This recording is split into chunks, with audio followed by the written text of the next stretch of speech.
Assalamualaikum warahmatullahi wabarakatuh. Perkenalkan, nama saya Melia Arisa Putri, NIM 2007400025. Pada kesempatan ini, saya akan membahas tentang penamaan. Di dalam kehidupan sehari-hari, seringkali kita sebagai manusia sulit untuk memberi nama-nama atau label-label terhadap benda-benda atau peristiwa yang ada di sekeliling kita. Hal itu dikarenakan terlalu banyaknya atau sangat beragamnya benda-benda itu. Oleh karena itu, muncullah nama kelompok dari benda, seperti nama binatang, nama tumbuh-tumbuhan, nama buah-buahan, dan lain sebagainya. Penamaan terjadi karena dilatar belakangi oleh sebab-sebab atau peristiwa terhadap sejumlah kata yang ada dalam leksikon bahasa Indonesia. Sebab-sebab itu antara lain yang pertama, peniruan bunyi, yang kedua, penyebutan bagian, yang ketiga, penyebutan sifat khusus, yang keempat, penemu dan pembuat, yang kelima, tempat asal, yang keenam, bahan, yang ketujuh, keserupaan, yang kedelapan, pemendekan, dan yang kesembilan, penamaan baru. Kita lihat yang pertama, yaitu peniruan bunyi. Di dalam bahasa Indonesia, ada sejumlah kata yang terbentuk sebagai hasil dari peniruan bunyi. Di sini maksudnya adalah nama-nama benda dibentuk berdasarkan bunyi dari benda tersebut atau suara yang dihasilkan oleh benda tersebut. Kita lihat contohnya, cicak. Mengapa diberi nama cicak? Karena suara yang dihasilkan oleh cicak yaitu. Yang kedua, tokek. Diberi nama tokek karena bunyinya yaitu tokek, tokek. Yang ketiga, kucing yang diberi nama meong. Mengapa? Karena bunyinya yaitu meong, meong. Nah, akan tetapi, kata-kata yang dibentuk berdasarkan tiruan bunyi itu sebenarnya hanya mirip saja, alias tidak sama persis. Mengapa demikian? Hal itu dikarenakan benda atau binatang yang mengeluarkan bunyi itu tidak mempunyai alat fisiologis seperti yang dimiliki oleh manusia. Dan juga dikarenakan sistem fonologi setiap bahasa tidak sama. Selanjutnya, yang kedua ada penyebutan bagian. Penamaan sesuatu benda atau konsep berdasarkan bagian dari benda itu biasanya bisa kita lihat berdasarkan ciri khas atau yang menonjol dari benda itu. Contohnya bisa kita lihat kata kepala dalam kalimat setiap kepala menerima bantuan Rp1.000. Ini bukan berarti kepala itu saja, melainkan seluruh orangnya mendapatkan bagiannya. Contoh lain bisa kita lihat anggota ABRI disebut baju hijau. Mengapa demikian? Karena ciri warna pakaian yang digunakan oleh ABRI adalah warna hijau.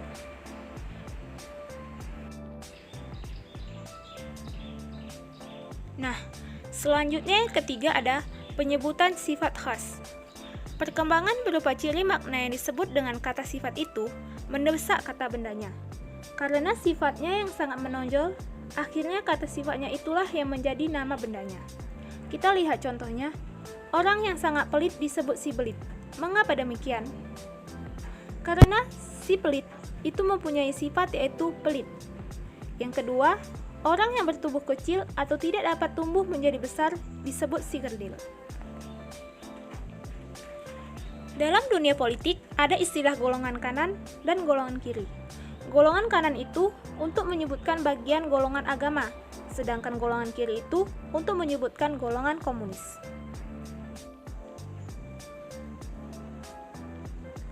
Selanjutnya, yang keempat, yaitu penemu dan pembuat.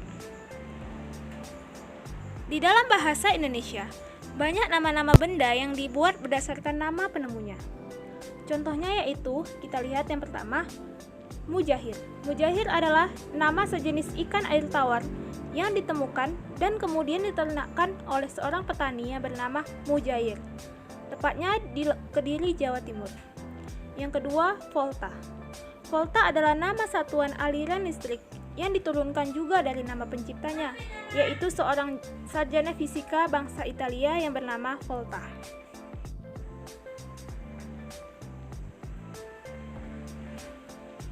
Nah, yang kelima ada tempat asal. Ada beberapa nama benda yang bisa kita lihat berdasarkan berasal dari mana tempat asal benda tersebut.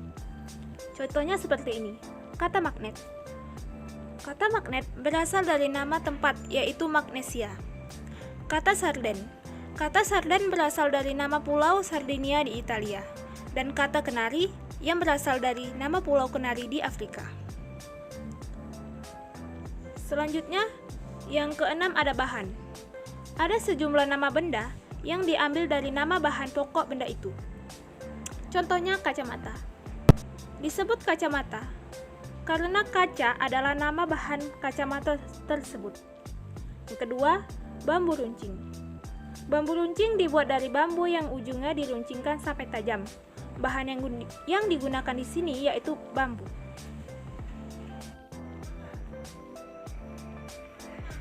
Selanjutnya, yang ketujuh ada keserupaan.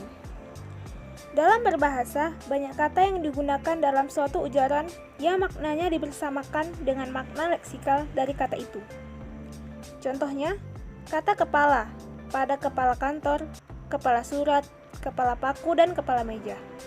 Kata kepala di sini memiliki kesamaan makna dengan salah satu komponen makna leksikal dari kata kepala itu, yaitu anggota tubuh manusia yang sangat penting. Selanjutnya, yang kedelapan ada pemendekan. Banyak kata-kata dalam bahasa Indonesia yang terbentuk sebagai hasil penggabungan unsur-unsur huruf awal atau suku kata dari beberapa kata yang digabungkan menjadi satu, atau dengan kata lain disebut dengan akronim. Contohnya yaitu kata ABRI, berasal dari Angkatan Bersenjata Republik Indonesia. Kata Unimal, berasal dari Universitas Maliku Saleh.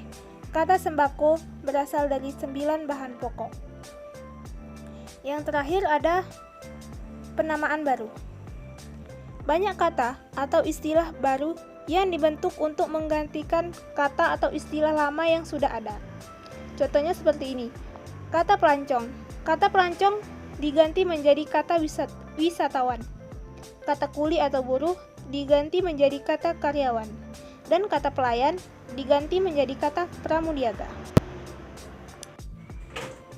Jadi, dengan demikian, penamaan atau penyebutan itu terjadi karena dilatar belakangi oleh sebab-sebab atau peristiwa-peristiwa yang melatar belakanginya terhadap sejumlah kata yang ada dalam leksikon bahasa Indonesia. Sekian yang dapat saya sampaikan. Terima kasih atas segala perhatiannya. Semoga ini semua bermanfaat. Saya akhiri. Wassalamualaikum warahmatullahi wabarakatuh.